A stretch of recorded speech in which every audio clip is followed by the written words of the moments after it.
Hello and welcome back. I'm Dawn Eden Goldstein, and this is episode 3 of the reading course that I'm giving on St. John Paul II's apostolic letter on Christian suffering, Salvifici, Doloris, which you can find on the Vatican website. We're going thus far at the rate of 2 sections of Salvifici, Doloris per session. So we've gone through sections 1 through 4. Now we'll look at 5 and 6.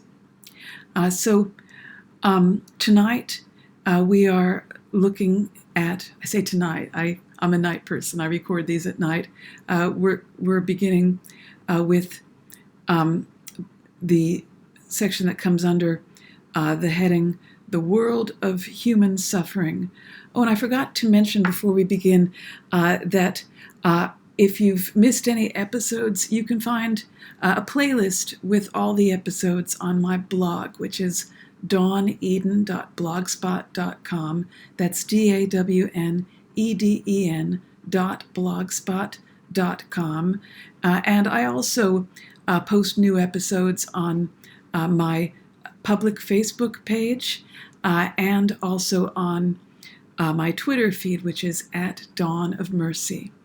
So I'm going to read through this and then come to a spot where I comment on it. So looking at number 5 right now, John Paul writes, even though in its subjective dimension, as a personal fact contained within man's concrete and unrepeatable interior, suffering seems almost inexpressible and not transferable. Perhaps at the same time, nothing else requires as much as does suffering in its objective reality to be dealt with, meditated upon, and conceived as an explicit problem, and that therefore basic questions be asked about it and the answers sought. So let's take a moment and unpack that, shall we? What he's saying is that no matter how much I might want to empathize with your suffering, and certainly John Paul would say that empathy is a real way of feeling what another person's feeling, at the same time, I can never feel exactly what you're feeling simply because I am not you. I can, in empathizing you, be connected to your suffering in a certain way. I can feel with you, but even as I feel with you, I can't see what you're seeing through your eyes, hear what you're hearing through your ears. I can't feel exactly what it feels like to be in your skin. That's simply impossible.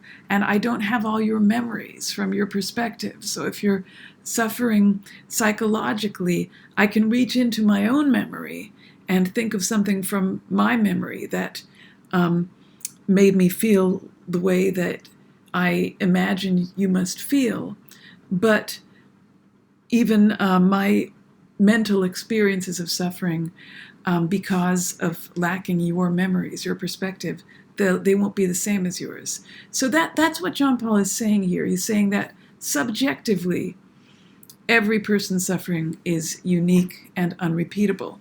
But objectively, it's still important that we look at what is suffering, why is suffering, how is it that we suffer, and so on. That's what he means when he speaks about the objective reality. We have to deal with it.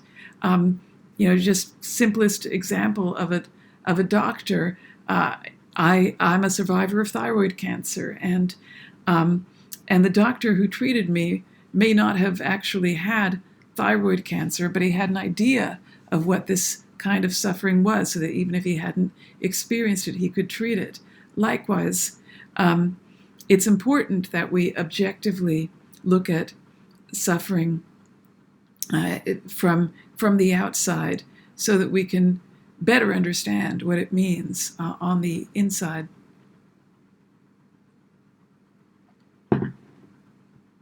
So John Paul goes on to say, "It is evident that it is not a question here merely of giving a description of suffering. There are other criteria which go beyond the sphere of description and which we must introduce when we wish to penetrate the world of human suffering." So, this is pretty straightforward. He's saying that there are things that we can kind of name or touch upon, but can't fully describe. But we still need to name them, even if they're indescribable. So, in the next paragraph,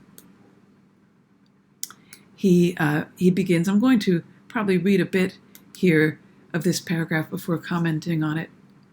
"Medicine, as the science and also the art of healing, discovers in the vast field of human sufferings the best known area, the one identified with greater precision and relatively more counterbalanced by the methods of reaction, that is, the methods of therapy. Nonetheless, this is only one area." I think what he's saying here, the translation is a little difficult, and also the philosophical language is a little difficult. But I think he's saying that in medicine we can empirically identify certain types of suffering. We can say that when a person breaks a bone, that it breaks in this way or that way, and if it breaks this way, then the person feels this type of pain or has this type of damage, that sort of thing. So he's saying that, suffering is most measurable and can be most, successfully or definitely treated with definite types of therapy in medicine. But then he adds, "Nonetheless, this is only one area. The field of human suffering is much wider, more varied, and multidimensional. Man suffers in different ways not always considered by medicine, not even in its most advanced specializations." This is, by the way, one of the annoying parts of certain things on the Vatican website, that they're a little italics happy. And the italics probably make a lot more sense than in the Latin than they do in the English here. It's also that John Paul is quite italics happy. Anyway, so back to the beginning of that sentence there. "Man suffers in different ways not always considered by medicine, not even in its most advanced specialization. Suffering is something which is still wider than sickness, more complex, and at the same time still more deeply rooted in humanity itself." So he's trying to say that there's something about suffering that's rooted in the human condition. And as we saw earlier in this apostolic letter, he's not saying animals don't suffer, but he's saying that there's something distinctive to human suffering, and that in human suffering we find something very valuable about what it means to be human. That's a major point of this letter, as we'll see John Paul go into detail more. He says, "A certain idea of this problem comes to us from the distinction between physical suffering and moral suffering." This is a very important distinction that he's going to examine. "This distinction is based upon the double dimension of the human being." What's the double dimension? He says it right in the next part of the sentence. It indicates the bodily and spiritual element as the immediate or direct subject of suffering. So John Paul's saying here that we live, each of us live, I live, you live, in two dimensions. And here I go into my Christopher West mode again. Lord, forgive me. I'm about to sing, "You only live twice, or so it seems, once for yourself and once in your dreams." Well, for John Paul II as well, we only live twice. Oh, and by the way, you get 10 points if you know that that song was a hit for Nancy Sinatra. Anyway, so we live twice. According to John Paul, we live in our bodily dimension and we live in our spiritual dimension. These are a double aspect of how we live. And he's saying body and spirit, the bodily and spiritual element, are the immediate or direct subject of suffering. So, do we suffer in our body? Yes. Do we suffer in our spirit? Yes. Do we suffer in our body and spirit together? Yes. Can you separate our bodily and spiritual suffering so that when we suffer in our spirit, we're not suffering in our body, and when we're suffering in our body, we are not suffering in our spirit? John Paul would say no, and he would say this with Thomas, that because the entire soul is in a certain way contained in each part of the body, because the soul is spirit, so you can't like cut out the soul into little pieces and say this piece of my soul is in my finger, this piece of my soul is in the rest of my hand, and so on. We can't. Then in a certain way, every time we suffer in our body, we suffer in some way in our soul, and vice versa. The state of our soul is going to affect us in our body.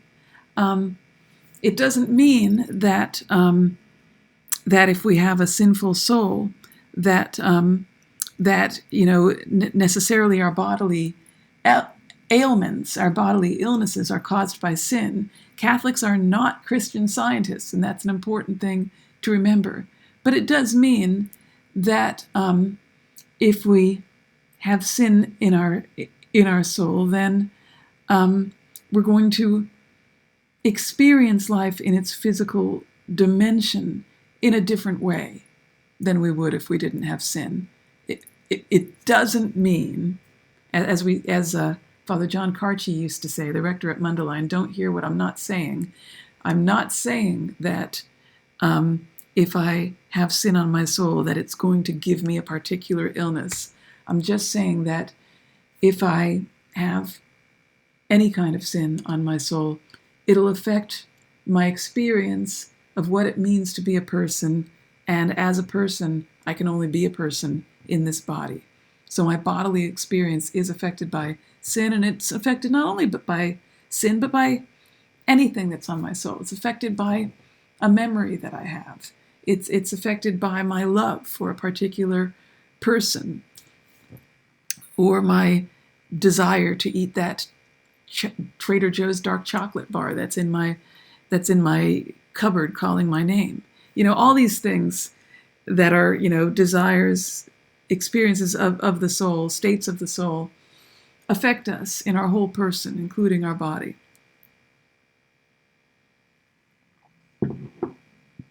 So John Paul goes on. Here we're looking at this part of the paragraph now. Insofar as the words suffering and pain can, up to a certain degree, be used as synonyms, physical suffering is present when the body is hurting in some way, whereas moral suffering is pain of the soul. In fact, it is a question of pain of a spiritual nature, and not only of the psychological dimension of pain, which accompanies both moral and physical suffering. The vastness and the many forms of moral suffering are certainly no less in number than the forms of physical suffering. But at the same time, John Paul writes, moral suffering seems, as it were, less identified and less reachable by therapy. It's a simple, but it's a profound observation that if I have a pain in my little finger, doctors are going to be able to reach that much more easily than if I have a spiritual pain that's in what we would say are a pain in my heart spiritually. If I have a heartbreak, it's not going to be easily treated so much as if I have a hangnail, or even if I have a broken bone. So, this sounds quite simple, but it, as I say, it is profound. And much of what John Paul was writing in this apostolic letter on the Feast of Our Lady of Lourdes, 1984, is only now really being explored by therapists. There's a whole recent category of pain, for example, that veterans suffer, which you can read about, called moral injury. This is a new understanding that we have of a sort of an aspect of, I don't know if we'd call it an aspect of PTSD. I'm not a doctor, so I shouldn't try to say more than I know. But if moral injury isn't an aspect of PTSD, it's certainly related to PTSD. We could call this whole field, this new field, a related field. You can see the description here on the Volunteers of America website. I meant to enlarge the type there, not enlarge me. There we go. Here it says, moral injury is a relatively recent term used to describe a crisis that soldiers have faced for centuries, the internal suffering that results from breaking your own moral code. It's a wound of the conscience, and it's not just military members who struggle. Anyone can experience moral injury. And it goes on to say, moral injury breaks the spirit. It makes people question their ability to do the right thing and leaves them contaminated with the feeling that they're bad, disgusting, or beyond redemption. They may feel that they have an evil twin lurking inside. Moral injury often leads to self-harm. People turn to alcohol, drugs, and self-isolation to avoid the pain of their feelings. The war inside may leave some emotionally dead. So then we have this image. This is also on the same website, saying, imagine a soldier who takes a life in the line of duty. No matter how much good he does, he believes he's a bad person. He hates himself, hurts himself. He lives with moral injury. So, as I say, this is something that, as it says on that very Volunteers of America website, this is a recent field of study, and it's something that John Paul is recognizing from a philosophical and theological standpoint before it even exists as a field of study in Salvifici Doloris. Now, as I said in a previous episode, I don't want to describe John Paul as a revolutionary, as some people would. He, as with Pope Francis and every pope, realizes that he's standing on the shoulders of giants. In this case, John Paul is using more modern philosophical and phenomenological language to really describe something that's familiar to St. Thomas, this idea that when we suffer in the body, we also suffer in the soul, and vice versa.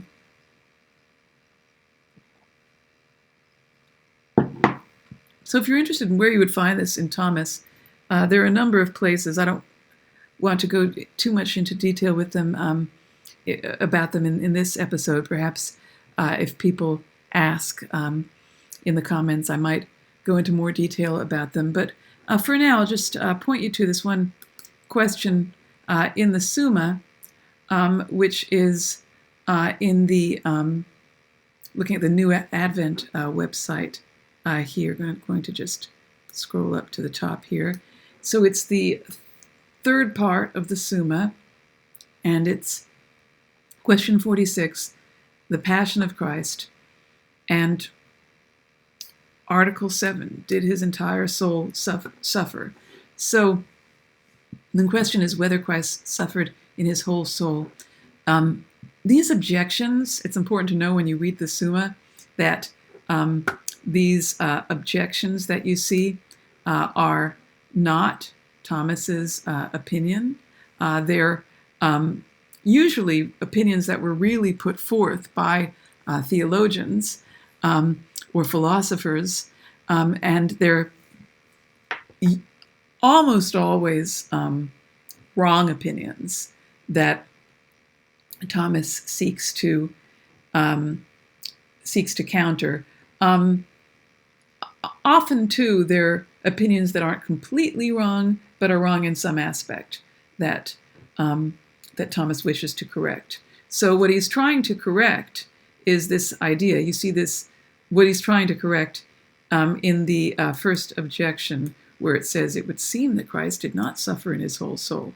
Well, that's what Aquinas wants to answer. So he begins to answer with the argument from authority. That's the sed contra, on the contrary. And so here he's using a biblical argument. It is written in Psalm 87, verse 4.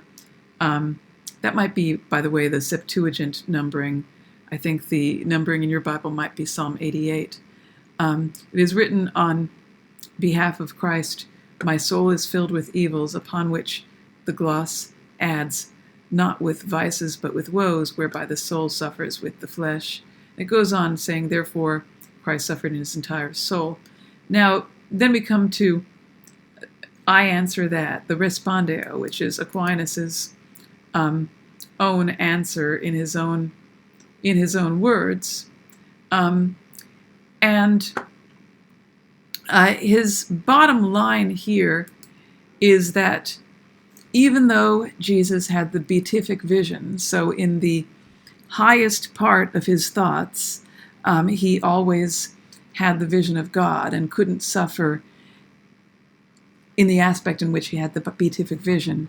Yet, because his body was suffering, and because other parts of him were suffering in his passions and his mind. For example, it hurt him to be spit upon. It didn't offend his pride, because he didn't have pride, but it hurt him knowing how much hatred the people had for him who spat on him. That's why he said, forgive them, Father, for they know not what they do. He had compassion for these people because he knew that their sin hurt them. And that compassion was a painful kind of compassion. The very word compassion means literally suffering with.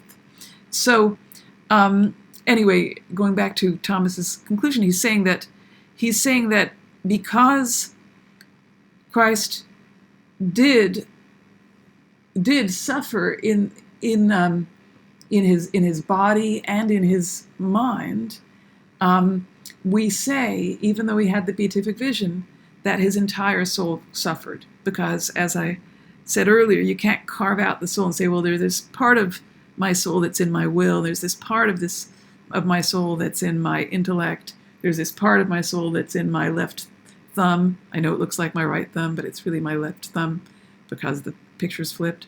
Anyway, so we can't carve out our soul. So therefore, if we suffer in any place, we're suffering in our entire soul. But more specifically, I may have just said something a little off there. I'm sure I'll leave it to someone to correct me. But more specifically, the point that Aquinas is making here, which I'm sure is right, is that the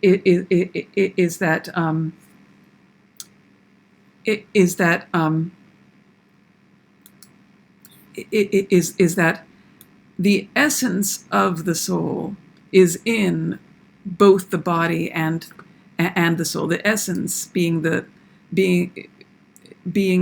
nature of the soul, that what makes the soul what it is in the body and soul. And so, since this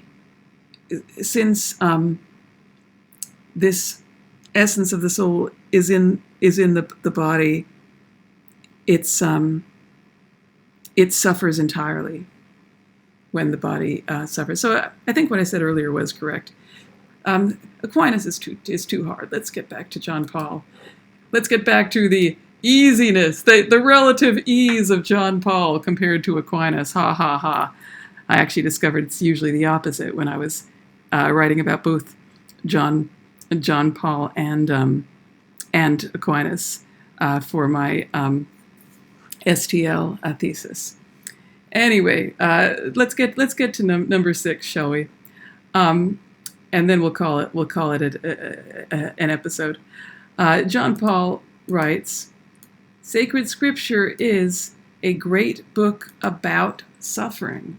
That's profound. Let us quote from the books of the Old Testament a few examples of situations which bear the signs of suffering, and above all, moral suffering. The danger of death, the death of one's own children, and especially the death of the firstborn and only son, and then, too, the lack of offspring. So, these are all footnoted. I'm not going to scroll down to the footnotes right now, but if you are looking at this on the Vatican website, you can see all these things that he's described are played out in the Old Testament. The lack of offspring, nostalgia for the homeland, persecution and hostility of the environment, mockery and scorn of the one who suffers, loneliness and abandonment, and again, the remorse of conscience. Without even looking, I'm going to guess that the footnote there is David and Bathsheba, or David after killing or ordering the killing of Bathsheba's husband, ordering the death of him, as it were. He goes on with other types of suffering in the Old Testament. The difficulty of understanding why the wicked prosper and the just suffer, the unfaithfulness and ingratitude of friends and neighbors, and finally, the misfortunes of one's own nation.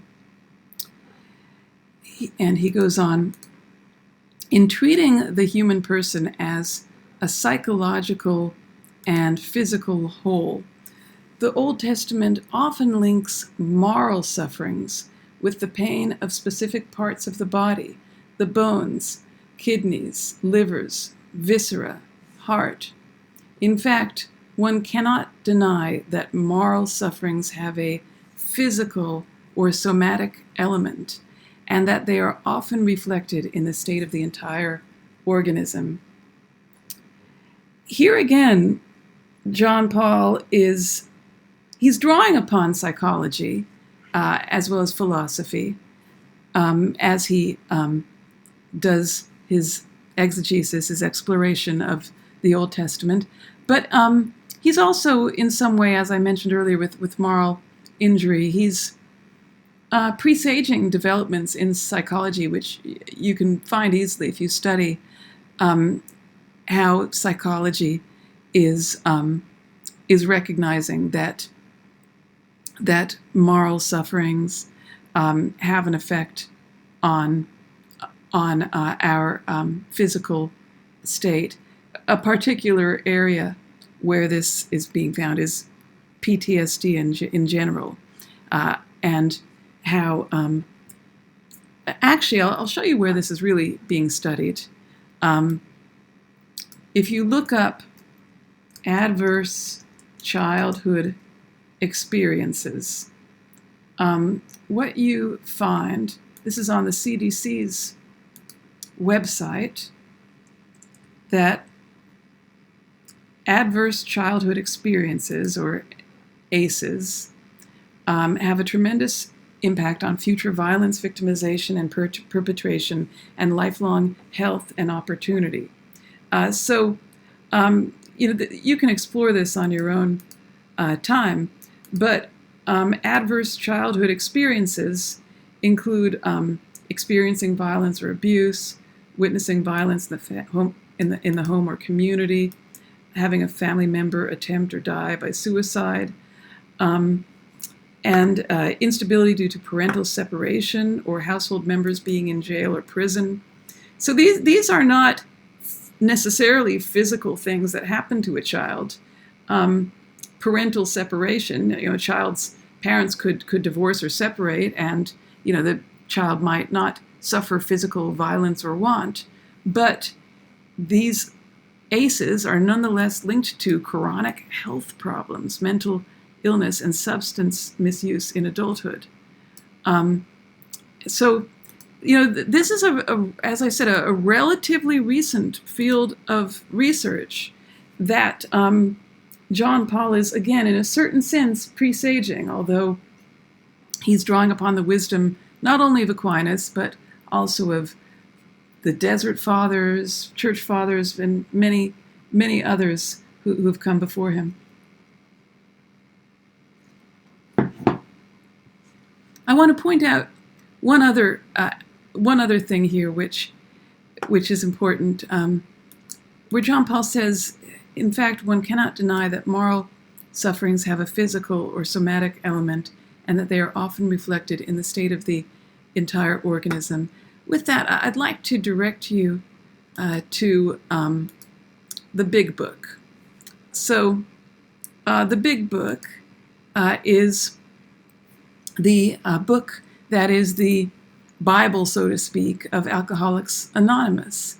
It's the book written primarily by Bill W., with other early members of AA, with input from them, and this is the book that outlines the 12 steps and the way that how Alcoholics Anonymous works, and it's the book that's read at AA meetings. I'm not a member of AA myself, but I am writing a biography of someone who, while not a member, was very important in the early years of AA. I'm writing a biography of Father Ed Dowling for Orbis Books.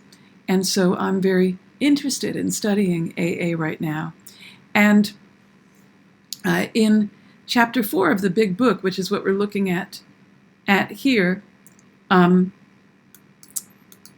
Bill W. writes about the spiritual aspect of AA. It's called We Agnostics. And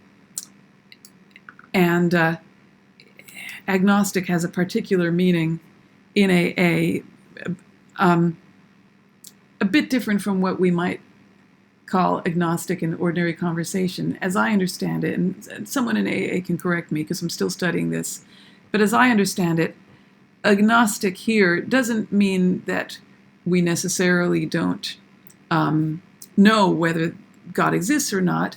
It means that we don't pretend to know everything about God. And, even those of us with the deepest faith, most sincere faith, should not pretend to know everything about God. There's a saying, I believe, from Augustine. It's attributed to Augustine, and this was what Father Dowling taught Bill W. One of the many things he taught Bill W. is that if you can name it, it's not God.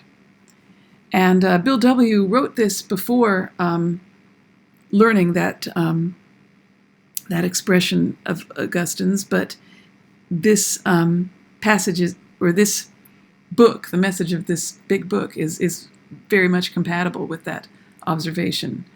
And that's what, at the root of what Bill W. means when he speaks of agnostics. So Bill W. writes, in the preceding chapters, you've learned something of alcoholism. We hope we have made clear the distinction between the alcoholic and the non-alcoholic. If, when you honestly want to, you find you cannot quit entirely, or if, when drinking, you have little control over the amount you take, you are probably alcoholic. If that be the case, I'll highlight this specifically, you may be suffering from an illness which only a spiritual experience will conquer. Isn't that interesting? So Bill W., who was also quite ahead of his time, writing this in, I think, trying to think of when the Big Book came out. I think it came out in 1939. So he's writing this in the late 30s, and already recognizing this moral aspect of physical illness. He's defining alcoholism as an illness which only a spiritual experience will conquer. When Father Ed Dowling read that, he recognized in that and in other aspects of the Big Book things that are deeply compatible with Catholicism. That's why Father Dowling, even though he wasn't an alcoholic himself, spent the last 20 years of his life, from when he first learned about AA, he spent much of it helping the Catholic world to recognize that AA was safe for Catholics and valuable for Catholics, as are other programs based on the 12 steps. So we see that these words of John Paul II, that moral sufferings have a physical or somatic element and are often reflected in the state of the entire organism, this is borne out by science, by psychology. So, even for people who don't have Catholic faith, or who don't have faith at all, there are some valuable things in this apostolic letter of Pope St. John Paul II.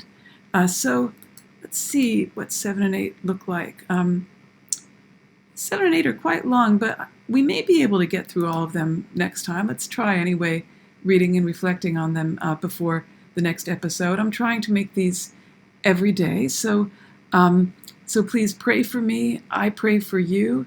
Pray for my loved ones too, especially my older loved ones.